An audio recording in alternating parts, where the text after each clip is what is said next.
Uncle, মূলত এই যে যে গরু যে সমস্যাটা, এটা মূলত হয় হয় কি কারণে, আর এটার একমাত্র সমাধানটা কি একটু যদি বলতেন? এটা আসলে হয় অনেক সময় ঘাটতিজনিত সমস্যার কারণে হয়, বিভিন্ন মিনারেলের ঘাটতির জন্য হয়। আবার এটা সিস্টেমের সমস্যা হতে পারে, যে ভালো সমান জায়গায় না রাখার কারণেও হতে পারে।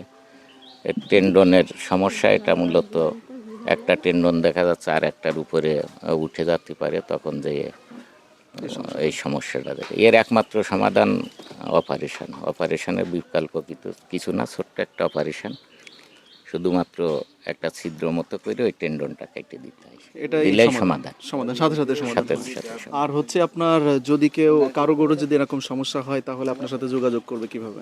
হ্যাঁ, এখন তো যোগাযোগ করা খুব সহজ ব্যাপার। জি এখন তো মোবাইলের যুগ, জি জি জি।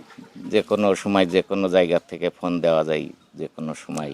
তো আপনার নাম্বারটা রাত দিন আমার নাম্বার তো অনেকের কাছেই আছে, সব গ্রাম্য ডাক্তারি যারা করে সব ডাক্তারদের কাছেই আছে। আর আজকে দিয়ে যাব, আপনার কাছে দিয়ে যাব, ঠিক আছে? আহ, তো আমরা কিন্তু আসলে আমাদের একটা গরুর সমস্যা হয়েছিল, আমরা আঙ্কেলকে নিয়ে আসছি এবং আমাদের এই ট্রিটমেন্টটা করতে হাইয়েস্ট গেলে মনে হয় 10 মিনিটের মতো সময় লেগেছে এবং আমাদের গরু কমপ্লিটলি এখন সুস্থ। আরেকটু যে যতটুকু আছে সেটুকু ততটুকু সারতে আর 5 থেকে 6 দিনের মতো সময় লাগতে পারে।